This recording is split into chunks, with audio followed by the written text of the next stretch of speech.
Hi, everyone. I'm Jenna Bush Hager from Today with Hoda and Jenna and the Read with Jenna book club. There's nothing I love more than sharing my favorite reads with all of you, except maybe talking to the exceptional authors behind these stories. And that's what I'll be doing each week on my new podcast, Read with Jenna. I'll be introducing you to some of my favorite writers. These conversations will leave you feeling inspired and entertained. New episodes of Read with Jenna are released every Thursday. Listen now wherever you get your podcasts. You're listening to Whoa! Potluck.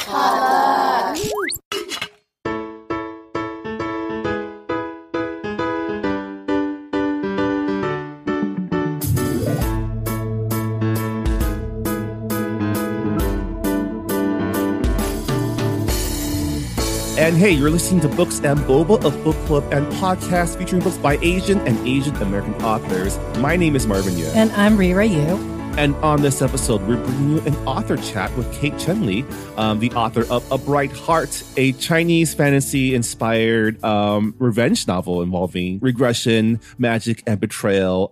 If you're a fan of like Chinese and Korean web novels and webtoons, you might be familiar with these tropes. But we're really excited to talk to Kate about how she brought these classic tropes to Western audiences. But as always, the Books and Boba podcast is supported by our listeners at patreon.com/books and Boba.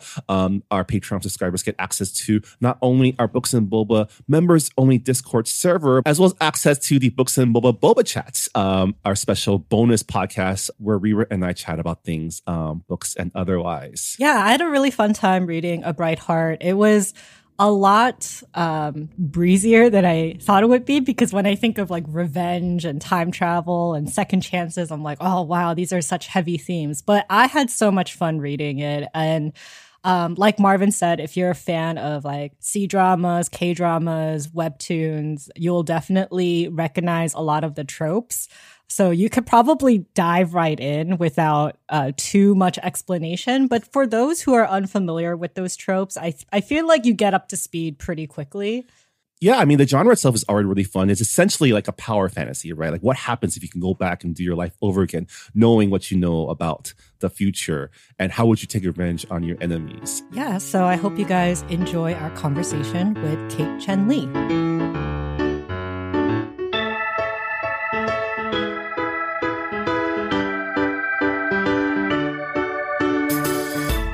And we're here with Kate Chengli, the author of A Bright Heart, which released on October 17th.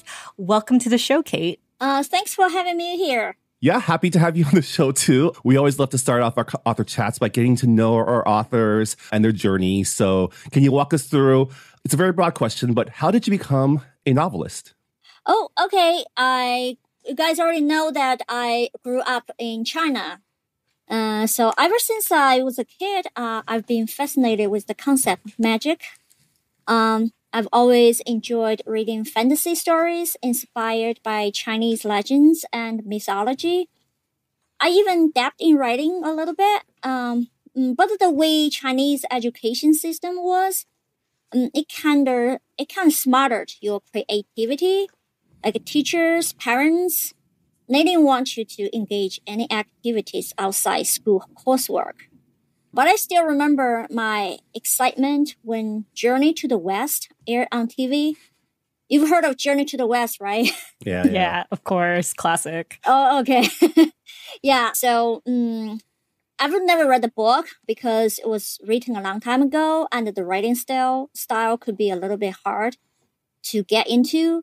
But I love that TV show. It was such a huge success that was rerun many times in China. I watched almost every rerun until college. I remember thinking to myself, wow, I want to write a book like that. I mean, the vast imagination, the wonderful characters, and all kinds of demons and the devils. And most importantly, so many people loved it. So in high school, I was encouraged to study science and technology in college because art and literature were considered useless degrees back then. So in college, I like to come up with stories on a whim using my roommates as the characters in the stories. they liked them enough to encourage me to write for the campus paper, but I felt that they only liked serious stories. So after college, I went to Michigan State University to study electrical and computer engineering. Oh, well, I never liked it. It is very different from writing. Yeah, I know. Yeah. Well, learn this. My college major was physics. That was even worse. So anyway, while working at Ford, I joined an online Chinese forum where I posted my writings occasionally. And they loved it, and they kept asking me what's going to happen next. But I never finished those stories. It's like I wrote several chapters, then I lost interest, then I moved to something else. At the same time, the Chinese online publishing started to take off. It was kind of like Wattpad, but much more sophisticated. Basically, anyone can register an account and start writing. If your writing is good enough, you will start gaining a following. Once you have enough large following, the website editor will approach you, and they will offer to sign you. Then after they sign you, then readers must pay to read the rest of your book. I thought it was a great idea. Maybe I could start my writing career like that. So I tried to register on those sites. But obviously, none of them accepted registration from overseas account. So I even emailed them. I say, hey, there's many Chinese living overseas. Why not give them a chance to share their stories? Well, I never got a response. So I had to give up. So then one day suddenly I was like, what's this Harry Potter book? Why is it so popular? I'm seeing it everywhere. So I'm like, maybe I'll give it a try. So I just borrowed a copy from the library, and I was like, wow, this is great. And this is so different from Chinese fantasy as well. And it's like I walk into a different world. Then a friend heard of me reading Harry Potter, and she said, you have to read Lord of the Rings. It's considered the most classic fantasy in the Western world. You just have to read it. So I said, sure. Okay. And then, from there, I just never stopped reading Western fantasy. So I was like, it's just very different from Chinese fantasy. Like, for example, you want to fly? Okay. In Western fantasy, you use a cockpit. But in Chinese fantasy, you fly on clouds. And then also in Western fantasy, you have like goblins, elves, that kind of creature. But in China, it's like animals, they became demons through cultivation. That kind of world building. And also like you have spirits from like plants. Like you have flower spirit. You even like spirits from grapes. So I was like, just really got pulled in. Then one day I was just thinking to myself, the Chinese sites, they don't let me write on their website. Maybe I can write an English novel. So once I had that idea, it just kind of grew root in me. I was never so determined to finish a book before. I started writing right away, but soon I realized English novel writing is very different from writing an essay or an article. So I decided to start from scratch. So I read a lot of novels, and I also bought a lot of books about novel writing. But I think the best thing I did was joining a local writers group. In the beginning, I just listened in those group meetings, and I hear people criticize other writers' work. And I learned a lot from them. That, for example, don't overuse your adverbs, stay in your POV, and no info dump, all these kind of things. So finally one day I said, I think I'm ready. So I started writing epic fantasy. It's probably the hardest genre, by the way, to start writing your first novel. Epic fantasy, like anything that is epic, obviously it's going to require a lot of work, a lot of world building, a lot of research. Yeah. You are fearless. I was, because I was like, but I loved epic fantasy. So like they said, write what you want to read. But it took me a long time to finish that book, because it's like I brought it to the group, they criticized, I went back, revised, brought it back. I think it took me 4 years to finish that book. So, but I learned a lot through the process. So, yeah, now that I think back, it was not a good book. But like you said, I was fearless. So I queried agents with that book. Oh my goodness, that's impressive for like your first manuscript. Yeah, and of course, I got all the rejections. And then, I said, okay, fine, whatever. Even Stephen King got all these rejections for his first novel, right? So, big deal. So, put it aside. Then wrote the next book. It was a portal fantasy about a modern woman got transported through a portal to a fantasy world. I actually hired a bunch of, I think I hired 3 developmental editors on that manuscript. I spent a lot of money, but 2 of them were very helpful because they were writers themselves. They were publisher writers themselves. And I think what I learned from them was invaluable. So maybe in the end, it was worth it. So again, I queried agents with that book. So a bunch of rejection again. Then one agent did say that she liked my writing, but she said there's no market for this book. So I said, okay, fine. Put it aside. Then I started writing Brightheart. And again, it was, in the beginning, of course, it was not called a Brightheart.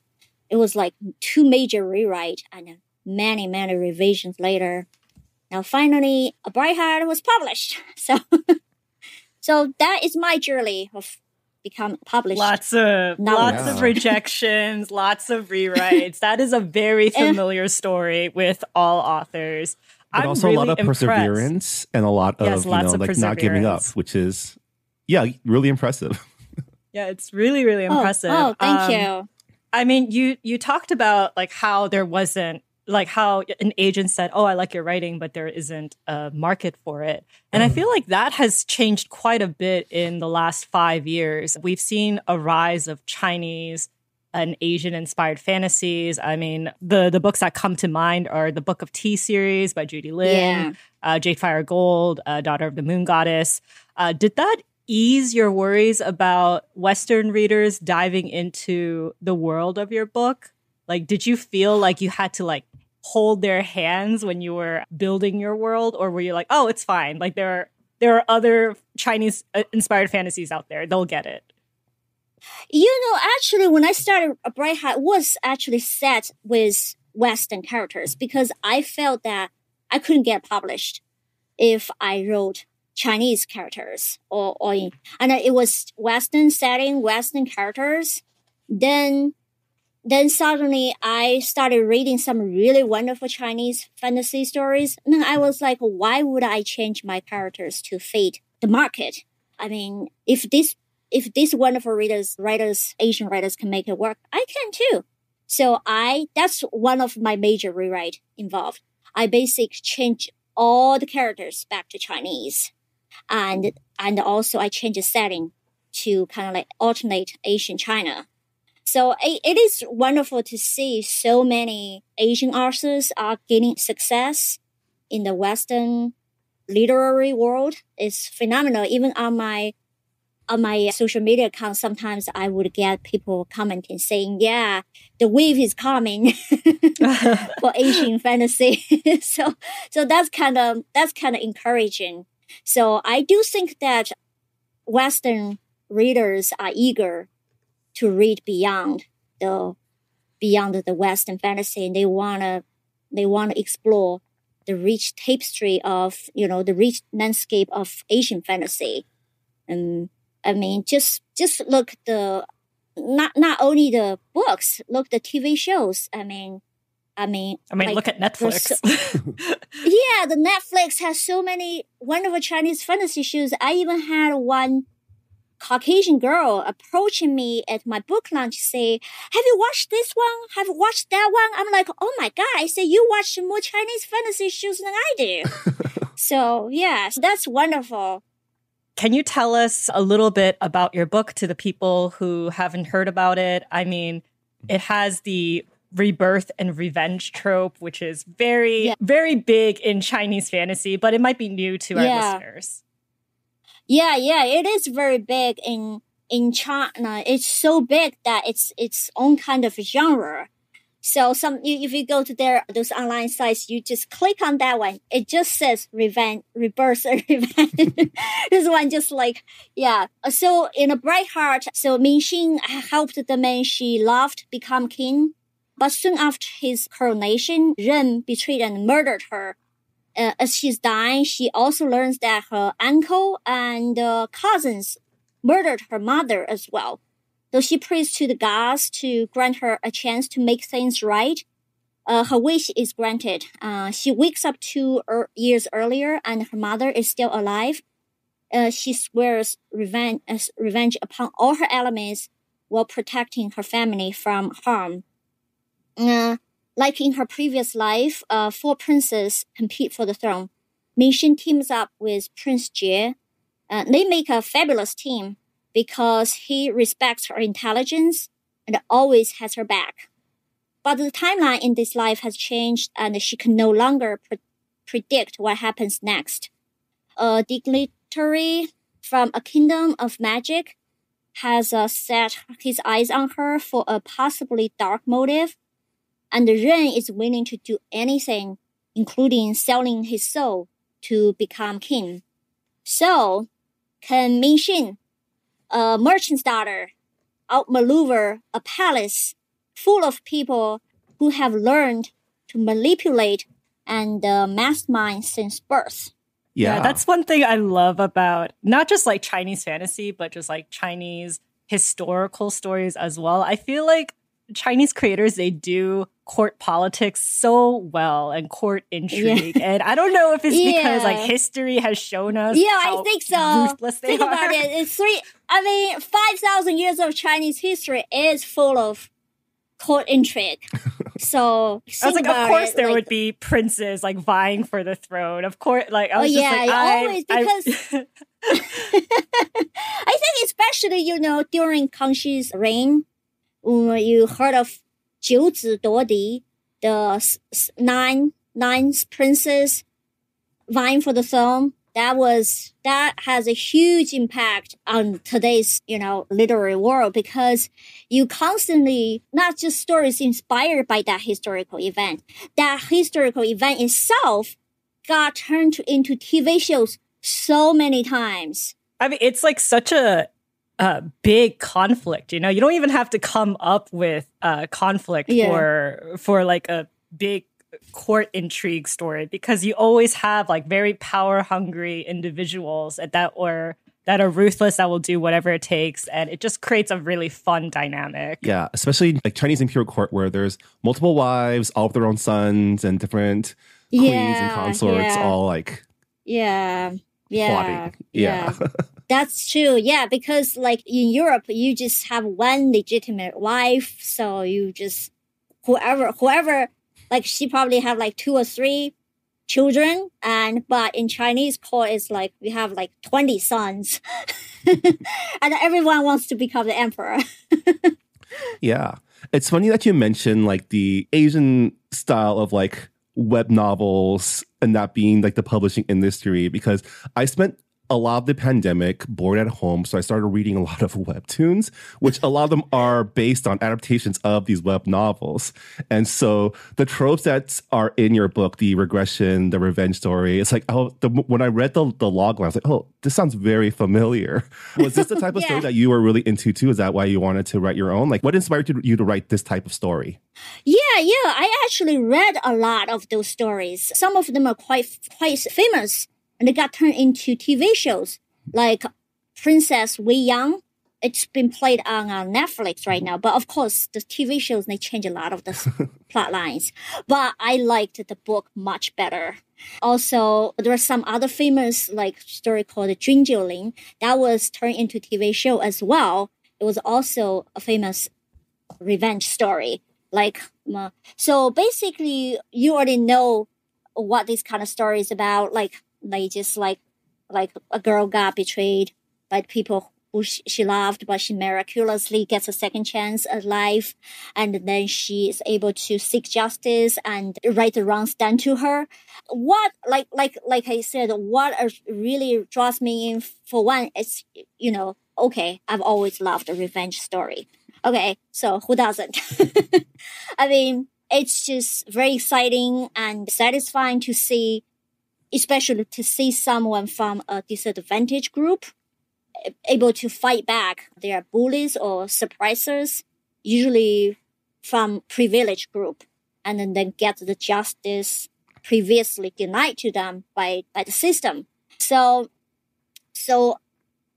that's one aspect. The other thing is, like I said, I really like the core intrigue because I grew up watching those shows with a lot of political maneuvering.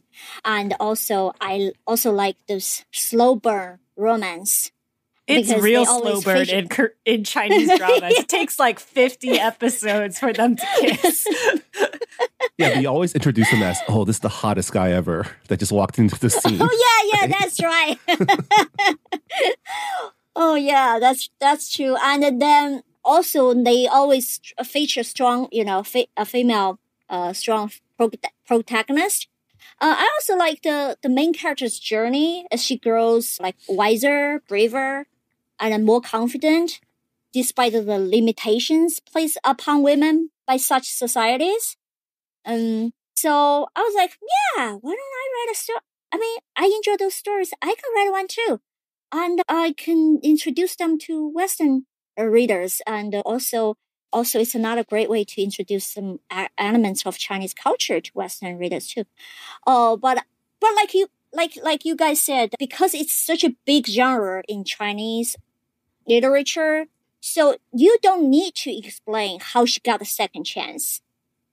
Yeah. She just gets it. So, but it's not gonna work for the Western readers. They're gonna be like, that's a big plot hole. So I add a lot of magic to the story to explain how this happened. And also, the other thing is, I do feel that a lot of those stories in China, they often pit women characters against each other. That's one aspect I wish they would read less of. So I actually added some female friendships to my book, because even in Western world, I feel like it still has a lot of room to grow. Yeah. I love the fact that you had female friendships because, like you said, a lot of Chinese stories and also Western stories, women get pitted against women, especially if it's court intrigue. Like everybody wants to be on top. But it's so nice that you had Princess Yunlei and also Fei, the bodyguard of Mingxin, who are very strong female characters because not only can they fight, but they also have a lot of compassion. And I just love that dynamic between them. Can you tell us a little bit more about how you developed the friendship between Mingxin and those two characters? Like I said, first of all, I want the princess and Fei to be able to stand on their own. So Fei, she's fearless. She can fight. She teaches Mingxin to fight, and you can see that she's not afraid of speak up her mind. If she thinks that Mingxin is doing something wrong, although she's just a bodyguard, she has no problem pointed out and telling her. From the beginning, I wanted to portray her as a very, very strong female character whose intelligence matches Mingxin's. And she was kind of like prejudiced against by the system, you know. So if she were born a boy, she would be the obvious candidate for the throne, better than all of the boys. I mean, although I like Jie, I still think that Winlei is better candidate for the throne. So I mean, in terms of blood ties, yeah, like genealogy, I'm like, yeah, like if it was a society where women could rule, that would have, like, she would have totally beat out the competition. Yeah. That brings me to my next question. Like, the rival kingdom of Daozhou is Nanyuan. They wield magic as opposed to the main kingdom in the book. And they have a more egalitarian society where women have more rights and they're able to have positions of power. Why was that so important to include in your world building? And also, like, you know, Mingxin could have easily been in that kingdom as opposed to Daozhou. So what was your decision in, like, what was going on when you were making that decision? I felt that from the beginning, the goddess Nuwa, she created humankind, and then she gave the power equally to men and women. I don't think those women would just sit back and let the men take their rights away. But that was a very good question. Maybe I need to address that in the sequel. Why is it more equal in why the women were treated much better, much more equally? It's not because men give it to them. It's because they say, we have those rights, we're not giving away. Yeah, you're not going to take this away from us. I'm just glad that you mentioned that there's going to be a book 2 because, you know, while the story had a really satisfying end to it, you did leave a lot of threads open. So I'm glad to hear that there might be more. Oh, yeah. Yeah, I was actually, when I started reading it, it was meant to be a standalone. But the story just grew much bigger than I could contain in one book. So, yeah. Yeah. I mean, I love that we are getting a second book because obviously the battle for the throne has not concluded yet, and there's still some plotting with your villains. You still have Uncle Yi and you have Aylin.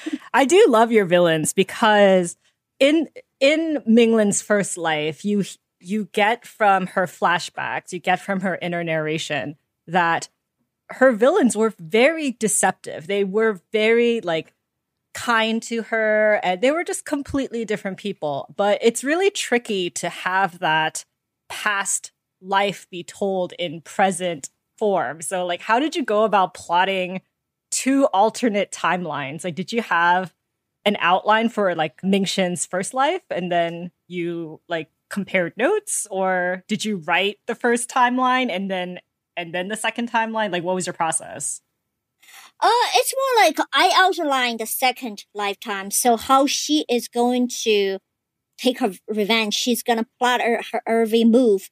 So basically, as a writer now, then I'm trying to figure out what happened in the previous life that led her to, because she's a very smart girl. How did these people manage to fool her?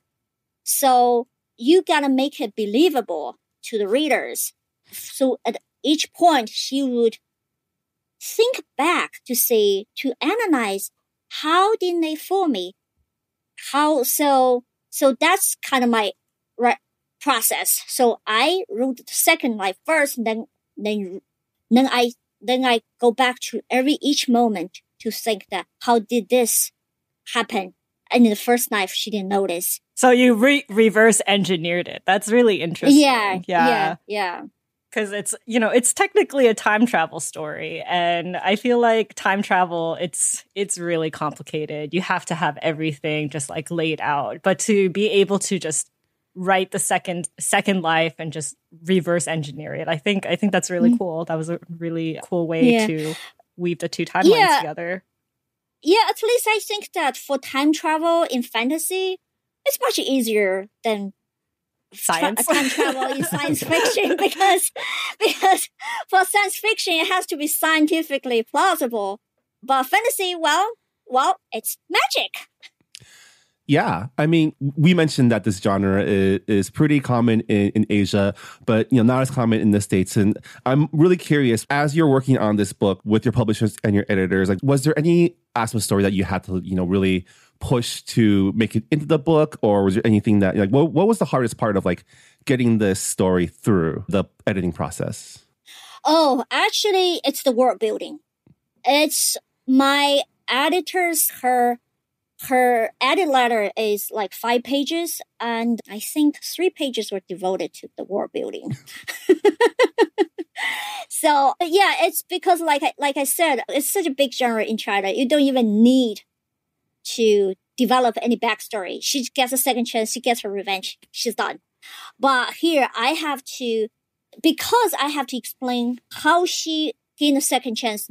If because I have to add how, then I had to add why. So I spent like 2 weeks just coming up with a revision plan. And I sent it back to my editor. She said, this is great. So yeah, so world building in fantasy is always the trickiest, definitely. Yeah. So then I did 2 rounds of editing, and I think the end result was great. So I added a lot more details of the world building to the story. I mean, one thing I liked about your revenge story as opposed to Western revenge stories, I feel like Western revenge stories, it's always like they want the person who is trying to do the revenge to stop. They're always just if you don't, it's like revenge is not going to bring your family back, or it's like, oh, if you do revenge, you're just as bad as the person that you're trying to get revenge from. But I just love how with your story and with a lot of Chinese stories as well, it's like, no, just get the revenge. Like there's just like a satisfaction to a character just going for it.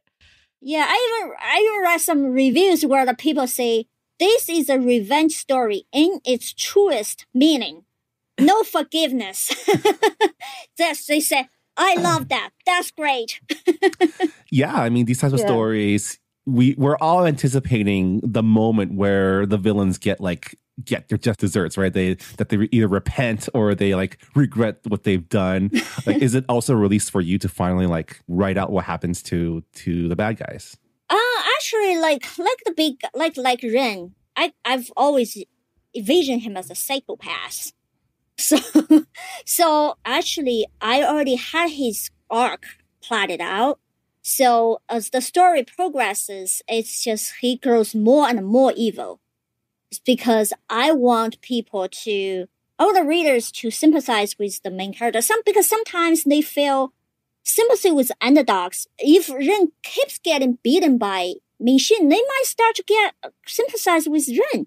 Because that's just readers sometimes like they just like have this kind of like weird psychology.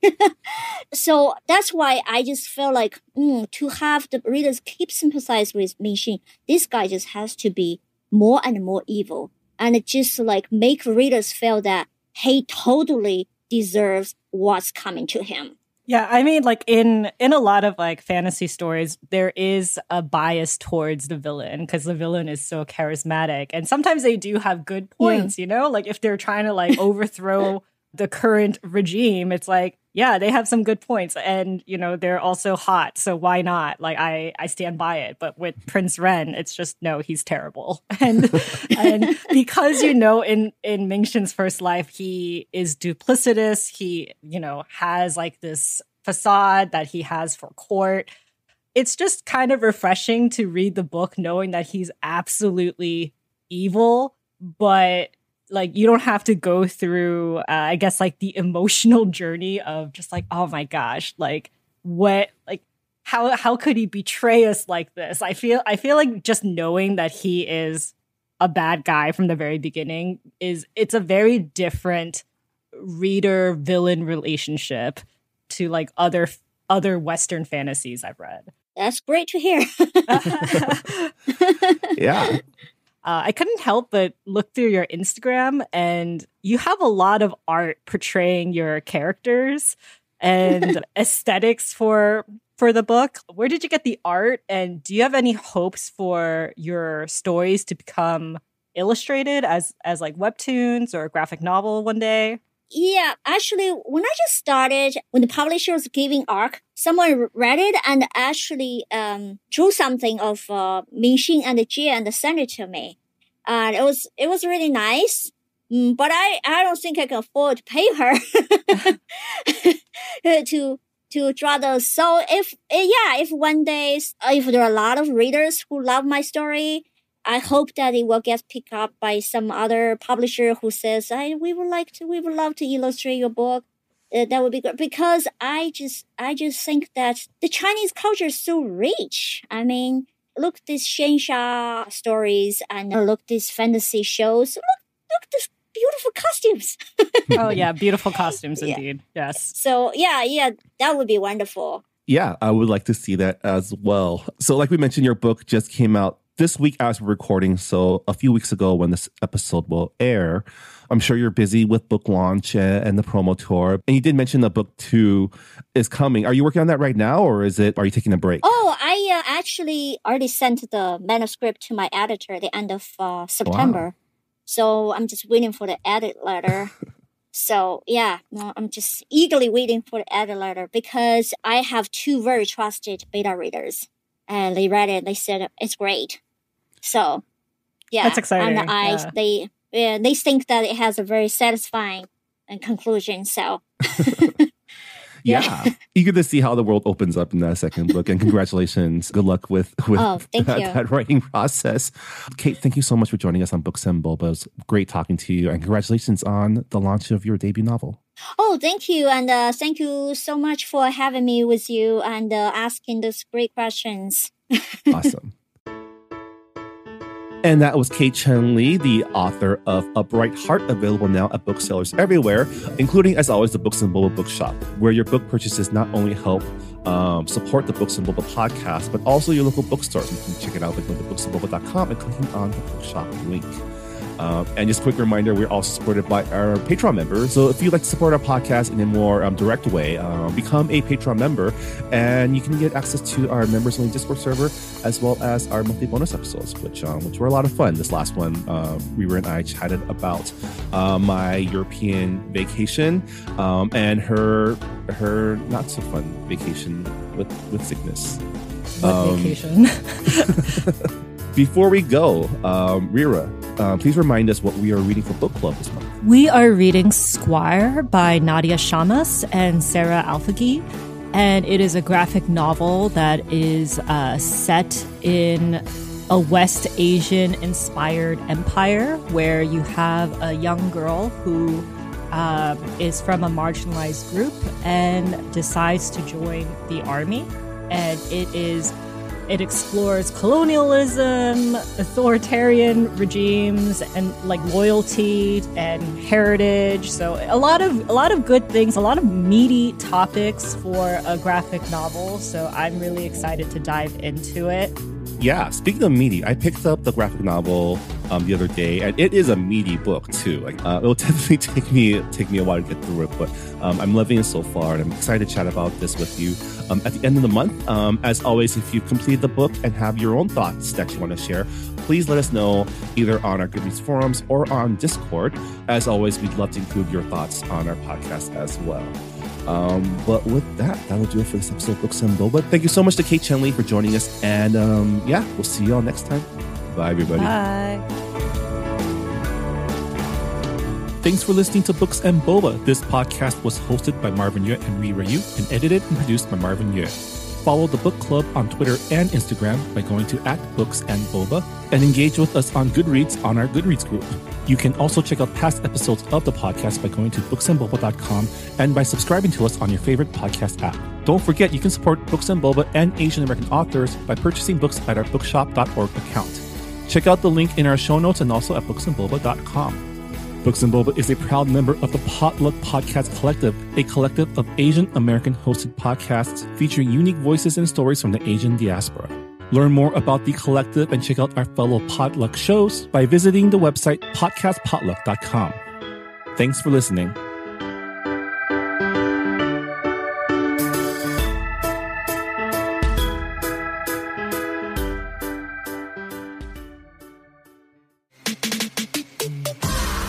Hi, I'm Charlene Kay.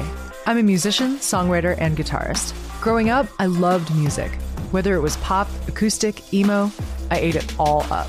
But as a Chinese American kid living in Scottsdale, Arizona, I also felt isolated, never really seeing artists who looked like me or shared my experiences. So, after years of performing on stages all over the world, I wanted to create a space to highlight the amazing Asian musicians who I knew were out there, just not always getting played on the radio. That's why I started Golden Hour, a podcast where Asian singers, songwriters, instrumentalists, and music producers share their personal stories, and it's a space for you to discover your new favorite artist. Listen to Golden Hour with me, Charlene Kay, wherever you get your podcasts. Part of the Potluck Podcast Collective.